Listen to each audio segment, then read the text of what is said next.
క్రీస్తునందు ప్రేమైన వాళ్ళ వాక్య భాగంలోకి వెళ్ళడానికి ముందుగా ప్రార్థన చేసుకుందాం.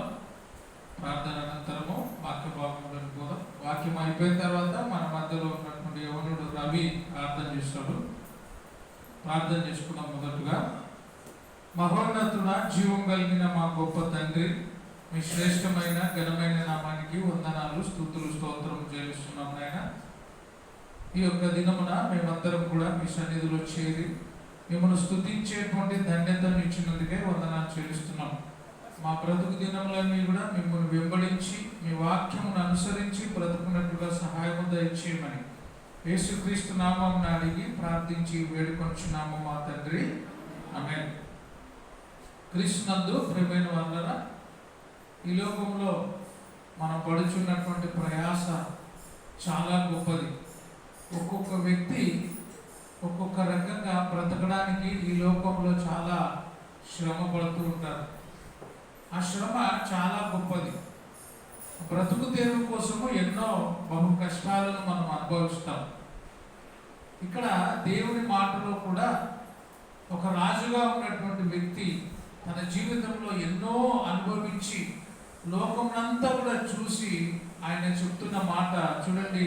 ప్రసంగి గ్రంథము మనం చదువుకున్నట్లయితే 1వ అధ్యాయము 2వ వచనాన్ని మనం చదువుకున్నట్లయితే, వ్యర్థము వ్యర్థమని ప్రసంగి చెప్పుచున్నాడు. వ్యర్థము వ్యర్థము అని ప్రసంగి చెప్పుచున్నాడు. ఈ జ్ఞాని అయినటువంటి ప్రసంగి తన జీవితంలో ఎంతో అనుభవించి ఎంతో చూసి రాజుగా ఉండి రాజ్య జీవితం అనుభవించిన వాడుగా ఉండేవాడు కూడా ఎన్నో భోగభాగ్యాలు అనుభవించినటువంటి వ్యక్తి ఈ లోకాన్ని గురించి ఏం చెప్తున్నాడంటే, లోకంలో ఏమి కూడా లేదు, నేను అనుభవించేది అనుభవించబోతుండేది అంతా ఏమంటాడు, వ్యర్థము వ్యర్థము అని ప్రసంగి చెప్పుచున్నాడు. వ్యర్థము వ్యర్థము సమస్తము వ్యర్థమే. ఇదంతా కూడా సమస్తమంతా కూడా వ్యర్థమే. నేను ఈ లోకంలో ఏమి సంపాదించుకున్నా కూడా అది నేను ఏది కూడా చేత పట్టుకుని పోను అని ప్రసంగి చెబుతున్నాడు. ఈ లోకంలో చాలా మంది బ్రతుకుతున్నప్పుడు బ్రతుకు తెరువు కోసము ఎంతో మంది వంకర జీవితాన్ని జీవిస్తుంటారు. అదే ప్రసంగి 1వ అధ్యాయము 15వ వచనం మనం చదువుకున్నట్లయితే, వంకరగా ఉన్న దానిని చక్కపరచ శక్యము కాదు. వంకరగా ఉండే దానిని చక్కపరచడం ఎవరి వలన కూడా కాదు అని చెప్తాడు. లోపము గలది లెక్కకి రాదు, లోపం ఉండేది లెక్కకి రాదు అని చెప్తూ 12వ వచనంలో, ప్రసంగినైన నేను యెరూషలేమునందు ఇశ్రాయేలుల మీద రాజునై ఉండి ఆకాశం క్రింద జరుగునంతటిని జ్ఞానము చేత విచారించి గ్రహించుటకై నా మనస్సు నిలిపినాడు. లోకంలో ఉండే దాన్ని అంతటిని కూడా చాలా జ్ఞానముతో ఏం జరుగుతుంది లోకంలో అని ఒక్కసారి తన మనసును నిలిపి ఆలోచన చేసిన వాడుగా ఉన్నాడు. వారు దీని చేత అభ్యాసము నందవలనని దేవుడు మానవులకు ఏర్పాటు చేసిన ప్రయాసము బహు కఠినమైనది. ఈ ప్రయాస అంతా కూడా చాలా కఠినమైనదిగా ఉన్నది అని ప్రసంగి చెప్తున్నాడు. అయితే ఈ ప్రసంగి ఇంకొక మాట ఏం చెప్తున్నాడంటే, 18వ వచనంలో చూస్తే, విస్తారమైన జ్ఞానాభ్యాసము చేత విస్తారమైన దుఃఖము కలుగును. ఒక వ్యక్తి ఎంతో ప్రయాసతో ఈ లోక జ్ఞానాన్ని సంపాదించుకోవాలని ప్రయాసపడితే ఆ లోకపు జ్ఞానం ఏం కలుగజేస్తుందంట, అధిక దుఃఖము, విస్తారమైన దుఃఖమును కలుగచేయును. అధిక విద్య సంపాదించిన వానికి అధిక శోకము కలుగును. అధిక విద్య సంపాదించిన వానికి అధిక శోకము అంటే కన్నీరు కలుగుతుంది అంటాడు. ఈ లోకంలో ఆస్తి సంపాదించిన, విద్య సంపాదించిన, జ్ఞానం సంపాదించిన, మరి ఏది సంపాదించినా కూడా అంతా వ్యర్థమే. నా జీవితంలో నేను ఎన్నో సంపాదించుకున్నాను కానీ అంతా వ్యర్థము. దేవుడు లేనటువంటి జీవితము ఏమంట, వ్యర్థము అని ప్రసంగి చెప్తున్నాడు. 4వ వచనము 2వ అధ్యాయము 4వ వచనము చదువుకున్నట్లయితే, నేను గొప్ప పనులు చేయబూనుకొంటిని. చిన్న చిన్న పనులు కాదు. ఏ పనులంట? గొప్ప పనులు నేను చేయబూనుకొంటిని. చాలా చాలా గొప్ప పనులు చేయాలని ఆశ కలిగింది. మనం కూడా ఎన్నెన్నో గొప్ప కార్యాలు ఈ లోకంలో చేయాలనుకుంటాం, ఎన్నో గొప్పవి పేర్లు సంపాదించుకోవాలనుకుంటాం. కానీ మనతో ఏది కూడా కాదు. మనం ఏదైనా సంపాదించాలంటే కీర్తి ప్రతిష్టలైన, మంచి పేరైన, జ్ఞానమైన, ఐశ్వర్యమైన దేవుడు మనకు అనుగ్రహించాలి. అందుకే ఇక్కడ నేను గొప్ప పనులు చేయబోనికొంటిని, నా కొరకు నేను ఇల్లు కట్టించుకొంటిని, ద్రాక్ష తోటలు నాటించుకొంటిని. ఎవరి కోసము? నా కొరకు నేను ద్రాక్ష తోటలు నాటితి, గొప్ప ఇల్లు నేను కట్టించుకొంటిని, నా కొరకు తోటలను శృంగార వనములను వేయించుకొని వాటిలో సకల విధములైన ఫలవృక్షములను నాటించి తిని. ఎన్ని వృక్షాలు అంట? సకల విధములైనటువంటి ఫలవృక్షాలు. మన ఇంటి దగ్గర బాగా బయలుంటే, స్థలం ఉంటే ఏదో ఒక చెట్టు వేసుకుంటాం. ఆ కాలంలో ఉండేది జామ చెట్టు, ఇంటి ముందర ఉండేది. కానీ ఇప్పుడు ఏమీ లేవు. కానీ అక్కడ సకల విధములైనటువంటి ఫలవృక్షాలు, కంటికి కోరిన పండ్లు తినేటువంటి ఫలాలను నేను వేసుకున్నా. తోటలు నాటుకున్నాను, ఇల్లు కట్టుకున్నాను, ఆస్తిని సంపాదించుకున్నాను, అన్నీ నేను సమకూర్చుకున్నాను.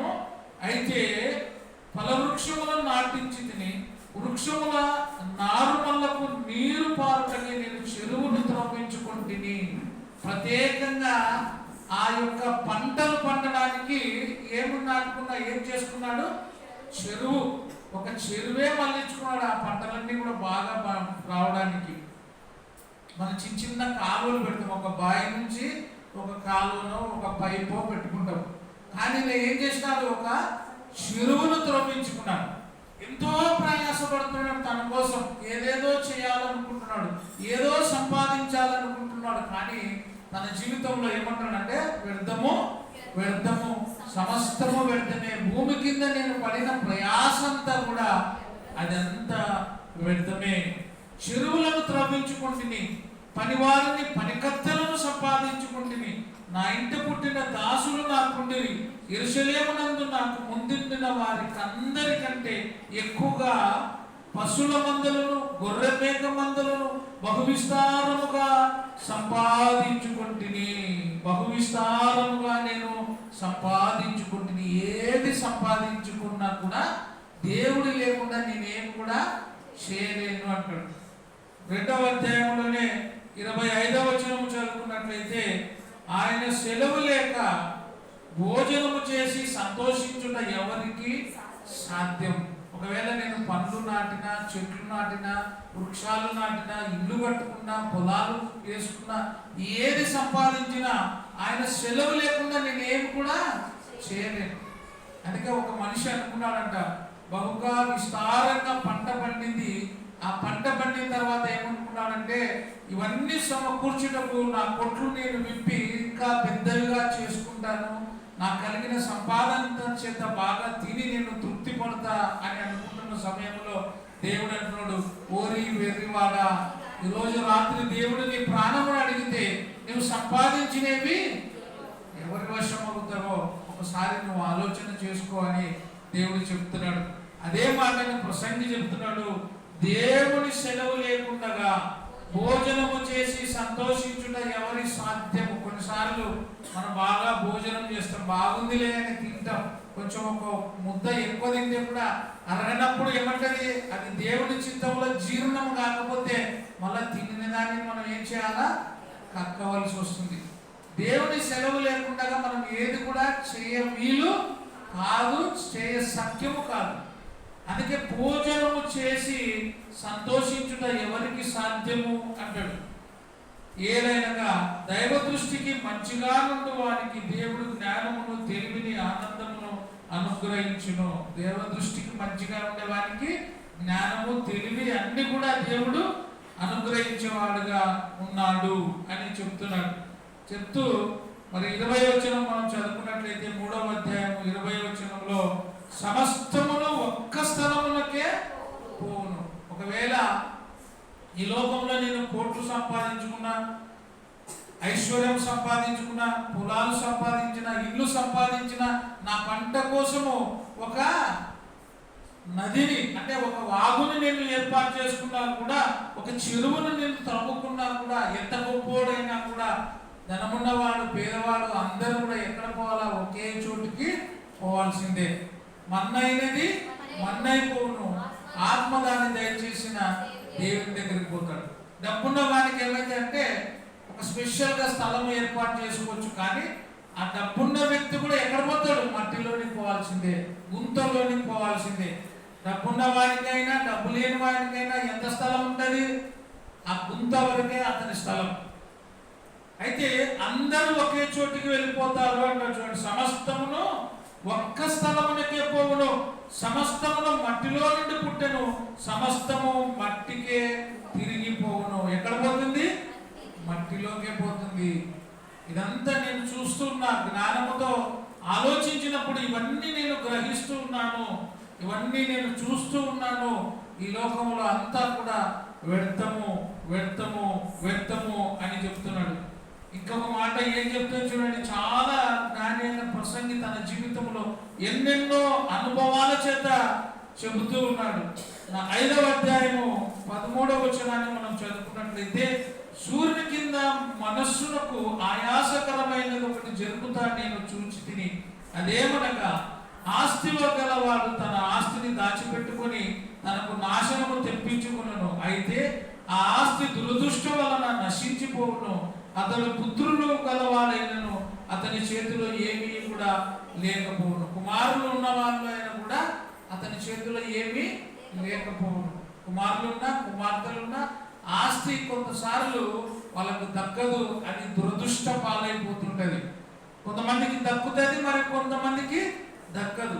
ఇక్కడ మరొక మాట, వాడు ఏ ప్రకారముగా తల్లి గర్భము నుండి వచ్చెనో, ఏ విధంగా అయితే ఒకడు తల్లి గర్భం నుండి వచ్చెనో ఆ ప్రకారంగానే తాను వచ్చినట్లే దిగంబరిగా మరలా పోను. అంటే తాను సంపాదించుకున్నది ఏది కూడా తన చేత పట్టుకొని పోడు ఒక మనిషి అని నిర్ధారణ చేసుకుంటున్నాడు. మనం కూడా మన జీవితంలో ఇది నిర్ధారణ చేసుకోవాలి. మనం సంపాదించినది ఏది కూడా మనతో రాదు. మన ఆస్తి అయినా, మన ఆస్తిపాస్తులైనా, మన పిల్లలైనా, మన సంపాదైనా, బ్యాంకు బ్యాలెన్స్ అయినా ఏది రాదు. కానీ మనం సంపాదించుకున్న మంచి చెడులు మాత్రం మనతో పాటు వస్తాయి. అందుకే భూమి క్రింద జరిగించినటువంటి క్రియలు అవి మంచివైనను సరే చెడ్డవైనను సరే మనమందరం కూడా మృతి చెందిన తర్వాత క్రీస్తు యేసు న్యాయపీఠము ఎదుట ప్రత్యక్షం కావలెను. వాని క్రియల చొప్పున వానికి ప్రతిఫలము దేవుడు తీర్పిచ్చిన తర్వాత ప్రతిఫలము దేవుడు అనుగ్రహిస్తాడు. అందుకే భూమి మీద ఎన్ని సంపాదించుకున్నా, ఎంత జ్ఞానము నిలిపినా అదంతా కూడా వ్యర్థమే. వాడు ఏ ప్రకారంగా తల్లి గర్భం నుండి వచ్చునో ఆ ప్రకారంగానే తాను వచ్చినట్లే దిగంబరిగానే మరలా పోవును. తన ప్రయాసపడి చేసిన దానిలో ఏదైనా కూడా చేత పట్టుకొని పోడు, ఎవరిని కూడా తీసుకొని పోడు. ఆ సత్యము గ్రహించినటువంటి ఎవరు? ఒక ఆయన చనిపోయినాడు, ప్రపంచాన్ని జయించినటువంటి ఆయన, మనందరూ తెలుసు. ఎవరైనా? Alexander the great. ఆయనకి ప్రపంచ దేశాలు జయించినాడు. కానీ ఆయన ఏం చెప్పినాడు? నేను చనిపోతూ ఉన్నాను, కానీ నా చేత ఏది కూడా నేను చేత పట్టుకొని పోవడం లేదు. కాబట్టి ఆ పెట్టెలో తీసుకుపోయేటప్పుడు 2 చేతులు నాకు బయట పెట్టి తీసుకొని పోండి. అంటే నేను ఏ విధంగా, ఈ మాట ఆయనకు బాగా అర్థమైనట్టుంది. ఏ ప్రకారంగా నేను తల్లి గర్భం నుండి వచ్చినానో ఆ ప్రకారంగానే నేను వెళ్ళిపోతున్నా. నేను సంపాదించుకున్న ఈ ప్రపంచంలో ఏది కూడా నా చేత నేను తీసుకొని పోవడం లేదు. అందుకే ఆయన కూడా అదే చెప్పినాడు. మనం కూడా ఏది కూడా తీసుకొని పోలేము. మనము చేసిన మంచి, మనం చేసిన చెడు మాత్రమే వస్తుంది. అందుకే ఈ లోకంలో దేవునికి ఇష్టమైన వారుగా మనము బ్రతికితే మన బ్రతుకులు ధన్యమైతాయి. అతడు వచ్చిన ప్రకారం మరలా పోవును.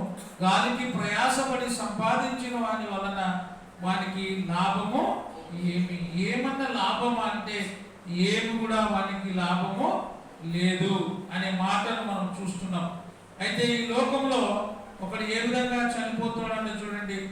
6వ అధ్యాయము 3వ వచనం చదువుకుంటే, ఒకడు 100 మంది పిల్లలను కని, ఎట్లా? ఎంతమందిని?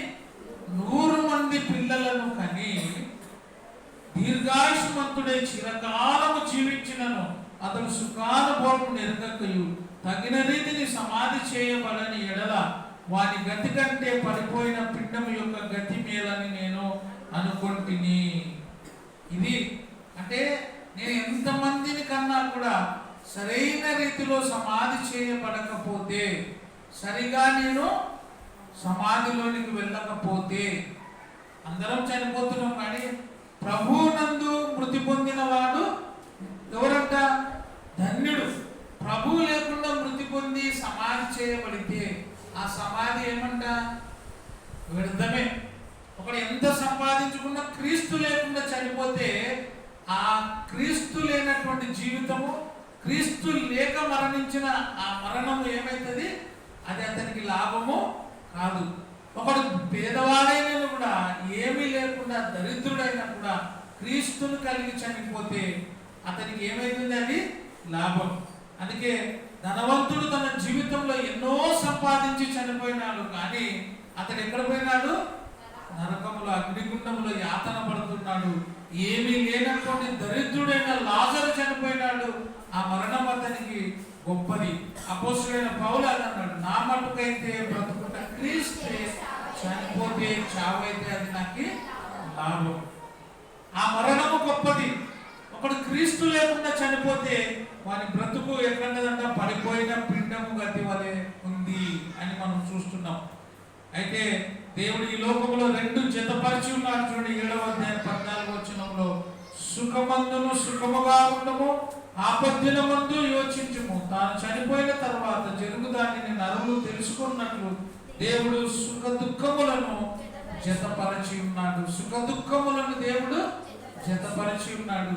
కాబట్టి సుఖము దుఃఖము రెండు దేవుడు జత చేసి ఉన్నాడు. అందుకే మనం ప్రమాణాలు చేసుకుంటాం పెళ్లి సమయంలో, వ్యాధి అందును బాధ అందును, సంతోషమందును దుఃఖమందును నిన్ను విడువక. దేవుడు మనిషికి రెండు పెట్టాడు. ఏది? సుఖము దుఃఖము. ఈ రెండు ఉన్నాయి. ఈ లోకంలో ఎంత సుఖపడినా ప్రభు కోసం మనం శ్రమ పడకపోతే అది వ్యర్థం. ప్రభు కోసం కొంచెమైనా మనం ప్రయాసపడేవారుగా ఉండాలి. ప్రభు కోసము ప్రయాసపడితే ఆ ప్రయాస ఎప్పటికి కూడా వ్యర్థం కాదు. అందుకే క్రీస్తు యేసులో మనము క్రీస్తుని సంపాదించుకున్నట్లో మనం ఉండాలి. ఈ లోకంలో ఏమి అంటే 7వ అధ్యాయం 24వ వచనం మనం చదువుకున్నట్లయితే 23, ఇదంతయు జ్ఞానము చేత నేను శోధించి చూచితిని, జ్ఞానాభ్యాసము చేసుకుంటుని అని నేను అనుకుంటుని, కానీ అది నాకు దూరమాయను. సత్యమైనది ఎట్లుందంట? ఈ లోకంలో సత్యం లేదు. ఈ లోకంలో దూరంగా ఉంది సత్యం. ఈ లోకంలో ఏముందంట? అసత్యముతో నిండిపోయింది. ఈ లోకం అంతా కూడా అబద్ధ జనకుడు ఈ లోకాన్ని ఎక్కువగా పరిపాలన చేస్తున్నాడు. అబద్ధ జనకుడు నిండిపోయినాడు. ఎవరు అబద్ధ జనకుడు? అపవాది చేత నిండిపోయింది. ప్రతి వారు తనకి ఇష్టమైన చోటుకు తిరుగుతున్నాడు. గాలి తనకి ఇష్టమైన రీతిలో తిరుగునట్లుగా నరుడు తమకు ఇష్టమైనట్టుగా తిరుగుతున్నాడు. అందుకే గాలి చెదరగొట్టు పొట్టు వలె మనం ఉండక అంటాడు. ఎట్లా? గాలి చెదరగొట్టు పొట్టు వలె మనం ఉండకూడదు. ఈ లోకంలో సత్యము ఎట్లుందంట? దూరముగా ఉన్నది, బహులోతుగా ఉన్నది. సత్యమైనది దూరముగాను, అది ఎట్లా ఉంది? లోతుగా ఉంది. దాన్ని కనుక్కొనడం లే. సత్యం అంటే ఎవరు? నీ వాక్యమే సత్యం. వాక్యాన్ని తెలుసుకోవడం లేదు, వాక్యాన్ని గ్రహించడం లేదు. మనం వింటున్నాం కానీ ఏ చెవులో పెడుతున్నామో పెడ చెవులో పెడుతున్నాం. గ్రహించలేని వారుగా ఉన్నాం. సత్యము బహులోతుగా ఉన్నది, దాని పరిశీలన చేయగలవాడు ఎవడు? దానిని ఎవడు కూడా పరిశీలన చేయలేడు. అయితే దేవుడు మనుషులను యథార్థంగా పుట్టించినాడు, కానీ వాడు వివిధములైన తంత్రములు కల్పించుకున్నాడు. 29వ వచనం చదువుకుంటే, ఇది ఒకటి మాత్రం నేను కనుగొంటిని, ఒకటి కనుగొన్నా నేను, అదేమంటే దేవుడు నరులను యథార్థంగా పుట్టించినాడు, కానీ ఈ తంత్రాలు ఎవరు కల్పించుకున్నారు? తంత్రాలు ఎవరు కల్పించినాడు? మనుషులు కల్పించుకుంటున్నారు. మనుషుల్లో ఎవరు పుట్టిస్తున్నాడు? అపవాది. లేని మాటలు, ఇక్కడ మాటలు అక్కడ, అక్కడ మాటలు ఇక్కడ, తంత్రాలు కల్పించేది ఎవరు? అపవాది పని. వాడు వివిధములైన తంత్రములు కల్పించుకున్నాడు. ఏలైనా ఇది ఒకటి మాత్రం నేను కనుగొంటిని, ఏమనగా దేవుడు నరులను యథార్థవంతులుగా పుట్టించినాడు, కానీ వాడు వివిధములైన తంత్రములను కల్పించుకొని ఉన్నాడు. తంత్రాలు లేనివి కల్పించుకుంటున్నాడు, లేనివి సృష్టించుకుంటున్నాడు. ఇవన్నీకి సృష్టికర్త ఎవరు? వివిధములైన తంత్రాలను సృష్టికర్త ఎవరు? అపవాది. వానిలో సత్యమే లేదు, వానిలో ఏం లేదు, అన్ని అబద్ధాలే. వివిధములైన తంత్రములు వాడు కల్పించేవాడుగా ఉన్నాడు అని ఇక్కడ వ్రాయబడింది. ఇంకొక మాట, మరి దేవుడి మాట అన్ని మనం చూసుకుంటుంటే చాలా ఆశ్చర్యమైంది. ప్రసంగి రాసినటువంటి ఈ గ్రంథాన్ని ఒకసారి చదివితే మన జీవితం ఏమైందో ఒకసారి మనము ఆ దాంట్లో తొంగి చూసి దాంట్లో దుంకి చూసిన వాళ్ళమైతాం. అంటే ఏమి సంపాదించినా ఏమి చేసినా కూడా అంతా కూడా వ్యర్థమే, దేవుడు లేకుండా ఉండే జీవితం అంతా కూడా వ్యర్థము అని దేవుని మాటలో రాయబడి ఉన్నాయి. మరి ఇంకొక మాట చూస్తే చూడండి, 10వ అధ్యాయం 20వ వచనంలో ఇక్కడ చక్కని మాట చెప్తుంది. నీ మనస్సునందైనను రాజుని నువ్వు శపించొద్దు, రాజులను శపించొద్దు.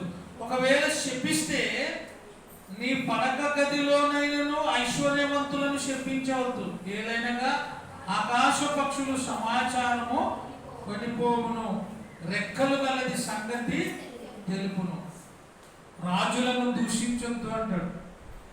రాజులను, అధికారులను మనము దూషించకూడదు. ఇది ప్రసంగి గ్రహించినటువంటి మాట, ప్రసంగి చెప్తున్న మాట, తన జీవితంలో అన్ని అనుభవించి చెప్తున్న మాట. మనం అధికారులను, అధిపతులను దూషిస్తుంటాం, వీడెంత వాడెంత అంటుంటాం. కానీ అది ఎవరు తీసుకుపోతారంట? సమాచారం. ఆకాశ పక్షులు సమాచారం తీసుకుని పోతాయంట. ఆకాశ పక్షులు అంటే నిజంగా ఈ ఆకాశ పక్షులు కాదు, మనమే పక్షులు. అందుకే పెద్ద మనుషులు అంటారు కదా, గోడలకి ఏముంటాయంట? షోలు ఉంటాయి. ఈ పక్షులే తీసుకుపోతాయి. ఆ పక్షులు ఆడపక్షి, మగ పక్షి మనమే. ఇవి ఏం తీసుకుపోతాయంట?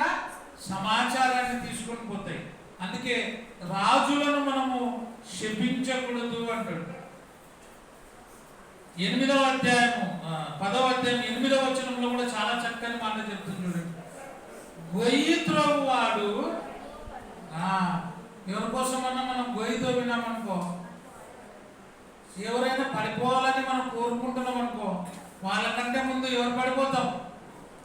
ఇది నా మాట కాదు, ఏం చెప్తుంది? గొయ్యి త్రోవువాడు, వాడు తోడితే వాడే పడిపోతాడు దాంట్లో. నేను ఒకరి కోసం గొయ్యి తోవితే ఆ గొయ్యిలో వాడికంటే ముందు నేనే పడిపోతా.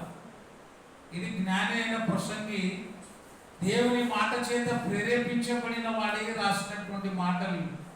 గొయ్యి త్రోవువాడు దానిలో పడును, కంచె కొట్టు వాడిని పాము కరుచు. నిజమే కదా, ఎప్పుడు ముళ్ళ కంచెల నుండి ఆ కంచె కొట్టేవాడికి ఎప్పుడోసారి ఎట్లా చనిపోతాడు? పాము కరిచే చచ్చిపోతాడు వాడు. కంచె కొట్టువాడు కొట్టువాడిని పాము కరుచును, రాళ్ళు త్రవ్వించువాడు వాటి చేత గాయము నొందును. రాళ్ళు పలగొట్టి తోలిపోతే జీవితంలో ఎప్పుడోసారి ఆ రాళ్ళు కొట్టి బతికిన వాళ్ళు చాలా తక్కువ. రాళ్ళు కొట్టేటప్పుడు కొన్ని రాళ్ళు పొరపాటున చీలి మీద పడి చనిపోయిన వాళ్ళు కూడా చాలా మంది ఉన్నారు. ఆ రాళ్ళు కొట్టువాడు రాళ్ళు పడి ఏమవుతాడంట? వాటి చేత గాయము నందును. చెట్లు నరుకువాడు దాని వలన అపాయము తెచ్చుకొనును. చెట్లు పట్టితోడు చెట్ల వలన ఏమి? వాడు చెట్టు ఎక్కి కొడుతున్నప్పుడు కొన్నిసార్లు కొమ్మలు ఇరిగి పడిపోయి ప్రాణాలు పోయిన వాళ్ళు కూడా ఉన్నారు. అందుకే చాలా మనం ఏం చేస్తున్నామో ఆ పని వలన మనకి కొన్నిసార్లు మరణం వస్తుంది. కానీ దేవుని పని వలన మనం చనిపోతే ఎప్పటికీ అది మనకి లాభమే. అన్ని చెప్తూ చెప్తూ చెప్తూ ఏం చెప్తాడంటే చివరిగా చూడండి 13వ వచనం. ఇదంతయు వినిన తరువాత అన్నీ నేను విన్నా, చూసిన, అనుభవించిన, ఇవన్నీ చేసిన తర్వాత లాస్ట్ వచ్చినటువంటి ఆ ఫలితము ఏమి అంటే దేవుని యందు భయభక్తులు కలిగి ఉండి. ఏ మనిషి అయినా కూడా ఏం కలిగి ఉండాలా? దేవుని యందు భయభక్తులు కలిగి ఉండి ఆయన కట్టడలను అనుసరించి నడుచుచు ఉండవలెను.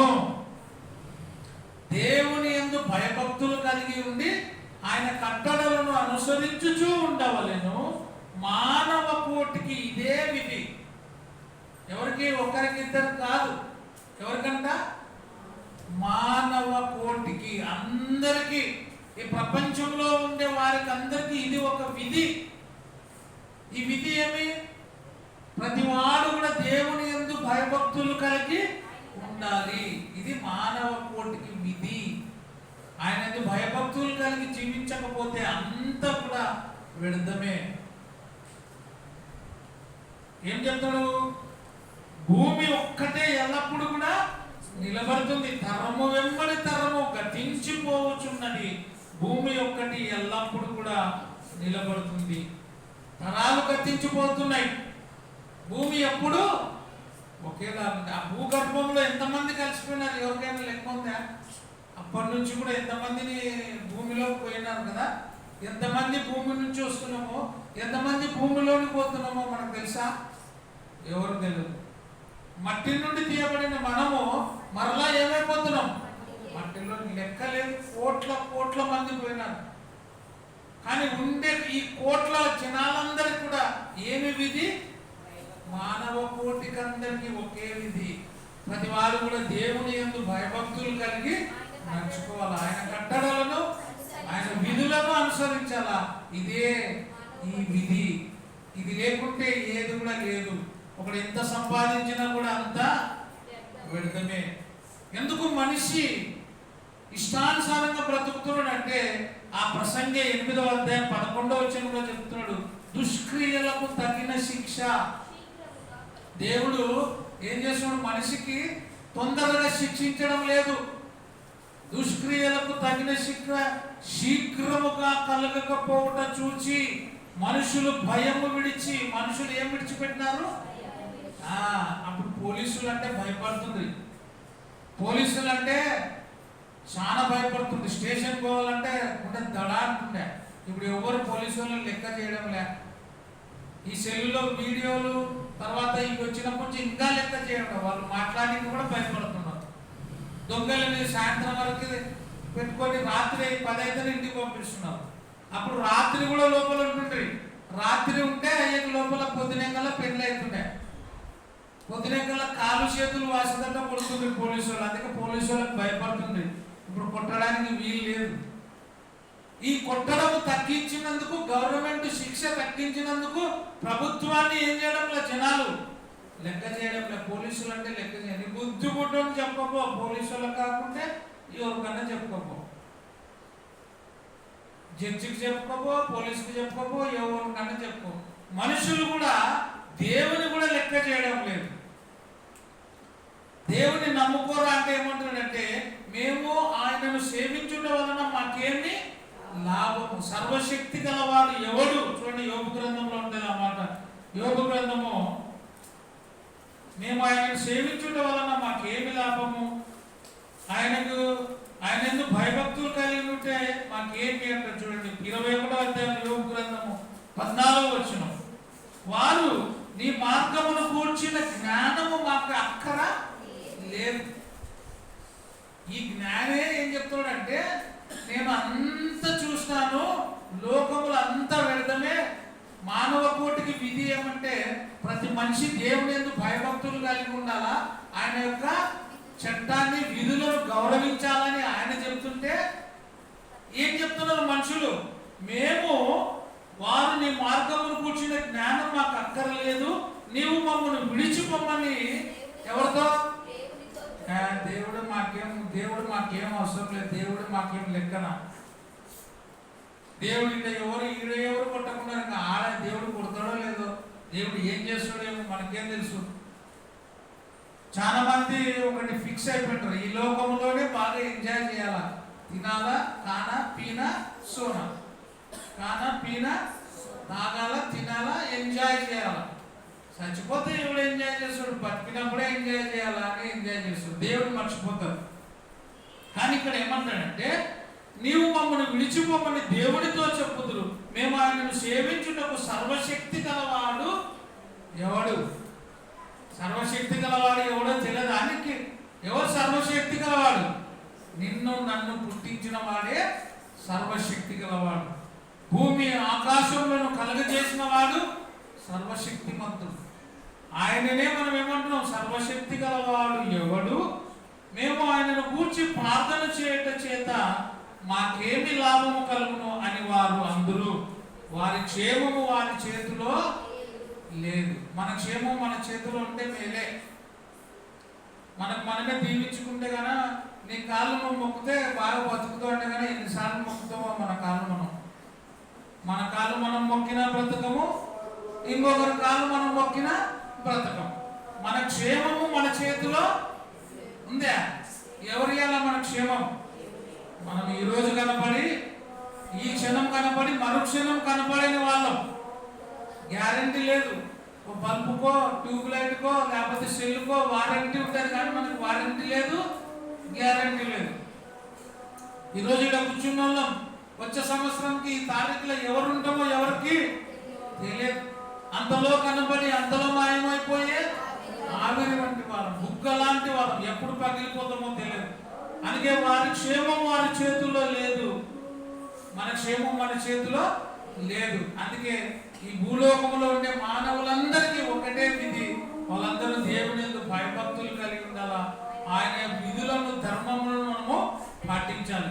అందుకే దుష్క్రియలకు తగిన శిక్ష శీఘ్రముగా కలగకపోవడం చూచి మనుషులు భయము విడిచి హృదయపూర్వకంగా దుష్క్రియలు చేయుదురు. ఎట్లా చేస్తున్నారంటే ఇంకా హృదయపూర్వకంగా. దేవుడు మాకేం చేయడు, మమ్మల్ని ఏమన్నాడు దేవుడు అని దుర్మార్గంగా ప్రవర్తిస్తున్నారు. ఇది మంచిది కాదు. ఏమంటాడు? అందరము ఈ లోకంలో ఉండే ప్రతి ఒక్కడు ఎవరికి భయపడాలంట? దేవునికి భయపడి బ్రతకాలి. కాబట్టి మనము ఇంకా ఎక్కువగా దేవునికి భయపడి బ్రతికితే దేవుడు మనకి మెండైన ఆశీర్వాదాలు, దీవెనలు ఇస్తాడని ఈ యొక్క ప్రసంగి ద్వారా మనము నేర్చుకున్నాం. కాబట్టి మన జీవిత కాలం అంతా కూడా ఎన్ని ఉన్నా ఏమి చేసినా దేవుడి లేకపోతే వ్యర్థము అని తెలుసుకోవాలని దేవుని మాట ద్వారా తెలియజేస్తూ ముగిస్తున్నాను. అందరికీ ప్రభు పేరిట వందనాలు.